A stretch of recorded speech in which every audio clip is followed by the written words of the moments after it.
উনি আমাদের কাছে না একটা আশীর্বাদ। মানে মোদি যত আসবে আমাদের হারানো যৌবন তত ফিরে আসবে। এটা হচ্ছে মোদির ওই ঢপলি বলে, এটা ঢপ দেওয়ার চেষ্টা। উনি বাঙালিকে ঘেন্না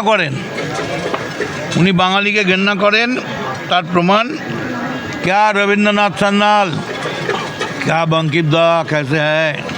আমার মনে হয় লাস্ট মোদি আসবে ওই রাস্তার মেথরা যে পরিষ্কার করে, কারণ ওদের তৈরি সুইপার হিসেবে, কারণ ওদের তৈরি করা নোংরা কে ফেলবে। উল্লেখ্য, কিছুদিন আগেই নরেন্দ্র মোদীজি কলকাতা সফরে এসে ঝালমুড়ির স্বাদ গ্রহণ করেছিলেন, আর আজকে মদন মিত্র আগরপাড়া স্টেশন থেকে ঝালমুড়ি বিক্রি করেছিলেন। অর্থাৎ রাজনৈতিক মহলে অনেকেই বলছেন এই বিষয়টি কিন্তু রাজনৈতিক বার্তা বহন করছে। অর্থাৎ প্রচার এবং লড়াইয়ের মাঝখানে এই ঝালমুড়ি বিক্রি পর্ব নিয়ে কী বলছেন কামারহাটির বিধায়ক হিসেবে যাকে মনোনীত করা হয়েছেন মদন মিত্র এবং তার কর্মীবৃন্দরা। দেখুন বিস্তারিত প্রতিবেদনে। একেবারে এভারগ্রিন মদন মিত্র আজকে চোখে পড়ছে, কি বলবেন? কিছু করার নেই। এই উনি মানে উনি আমাদের কাছে না একটা আশীর্বাদ। মানে মোদি যত আসবে আমাদের হারানো যৌবন তত ফিরে আসবে। উনি যতবার এই মুড়ির দোকানে গিয়ে নাটক করবেন, পরের দিন থেকে আমরাও সকালবেলা বেরিয়ে মুড়ি খেতে থাকবো।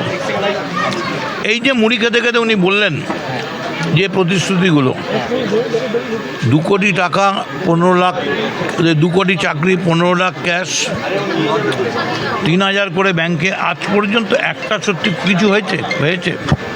উনি আবার এই মুড়ি খেতে খেতে আবার মিথ্যে প্রতিশ্রুতি দিচ্ছেন, কিন্তু তৃণমূল যা বলে মিথ্যে প্রতিশ্রুতি দেয় না।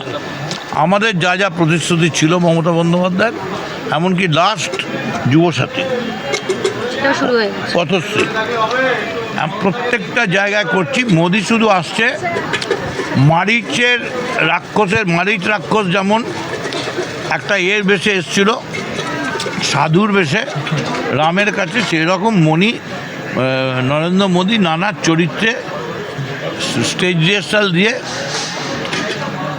ওর আর্টিস্টকে দিয়ে, ড্রেসারকে দিয়ে নানা সাজে আসছে। এটা বন্ধ হোক, মানুষ জানুক যে মোদি কালজেন এটা খেয়ে গেছে। এটা মোদির খাবার নয়, এটা নাটকের খাবার। একটুখানি খেয়ে মুখ দিয়ে তু করে ফেলে দিয়েছে, কিন্তু আমরা এই মুড়িটা খুব দিয়ে খাই, মানে মন দিয়ে খাই। বাঙালি আনা আছে এর মধ্যে, মোদি কি বাঙালি আনার চেষ্টা করছিলেন?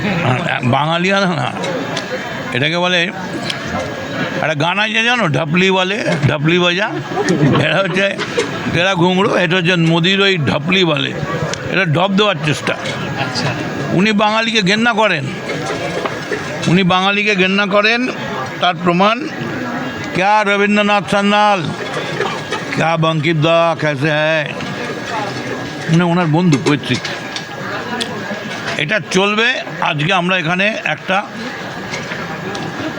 মানে সিম্বলিক প্রতিবাদ করলাম। এই যে মুড়িকে কালকে উনি করে গেছেন, আপনি দেখুন আবার উনি আসছেন তো 2 দিন মধ্যে, সেদিন দেখবেন উনি কাবলিওয়ালা সেজে এসছেন। আমার মনে হয় লাস্ট মোদি আসবে ওই রাস্তার মেথরা যে পরিষ্কার করে, কারণ ওদের তৈরি সুইপার হিসেবে, কারণ ওদের তৈরি করা নোংরা কে ফেলবে।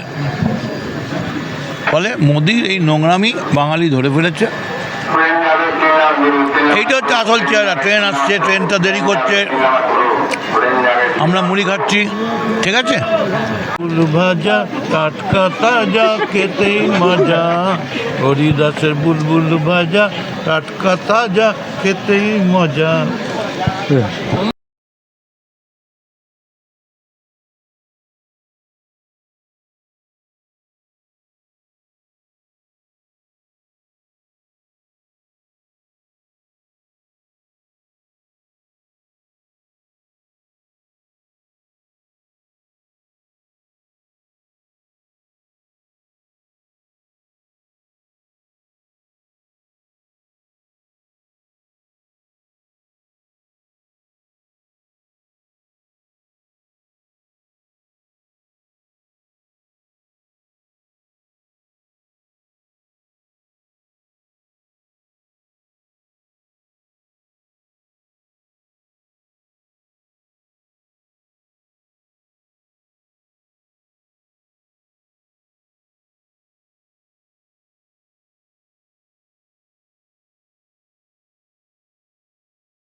1000 টাকা করে দিচ্ছেন, এবার অন্যদিকে বিজেপি বলছে যে আমাদেরকে সরকার 3 করে দেবো, কি বলবেন?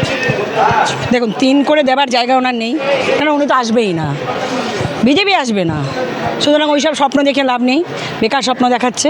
আর যা যা করছে মমতা ব্যানার্জি যা যা করছে তার উল্টোটা উনি করছেন, মানে যেটা দেখে দেখে। উনি তো আগে বলেননি কখনো, বলেছে বলেনি।